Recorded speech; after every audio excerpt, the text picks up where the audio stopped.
আল্লাহ বললেন, এমন চমৎকার জান্নাত আমি তোমাদের জন্য তৈরি করে রেখেছি যে এই জান্নাতের নিচ দিয়ে প্রবাহিত হবে স্রোতস্বিনী ঝর্ণা ধারা।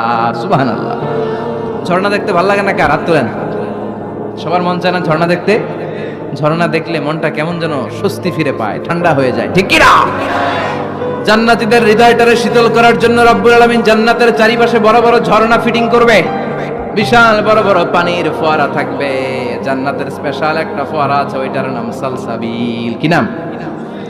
আইনান তুসাম্মা ফিহা সালসাবিলা। সালসাবিল নামে বিশাল এক ঝর্ণা থাকবে। সুবহানাল্লাহ পড়েন। জান্নাতে যারা ঢুকবে তাদেরকে রেশমের তৈরি পোশাক দিয়ে পোশাক বানিয়ে দেওয়া হবে। সবুজ মিহি সিল্কের রেশমি কাপড় দিয়ে ড্রেস আপ করা হবে, যেটার মধ্যে স্বর্ণ দিয়ে এমব্রয়ডারি করা ডিজাইন থাকবে। জান্নাতে নারীদের জন্য গহনার কোনো অভাব নাই। জান্নাতের ভেতরে বিশাল এক শপিং মল থাকবে। প্রতি শুক্রবারে সামনে পেছনে সব জায়গা থেকে বন বন করে মৌমাছির মতো জান্নাতীর ওই শপিং মলে শপিং করতে আসবে।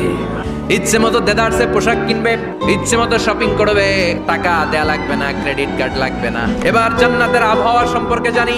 প্রচন্ড রোদ হবে না, বৃষ্টি হবে না, তুফান হবে।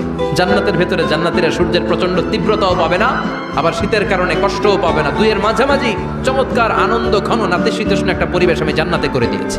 পুরুষদের জন্য আল্লাহ তাআলা জান্নাতের হুরদের ব্যবস্থা করেছে। সুন্দরী, রূপবতী, সুভাষিনী, অশুভম বর্ষা দেখলে পাগল পাড়া হয়ে যাবে জান্নাতীরা। জান্নাতীদের কোনো দাড়ি গজাবে না। সব জান্নাতি লোকদের বয়স হবে 33। আল্লাহ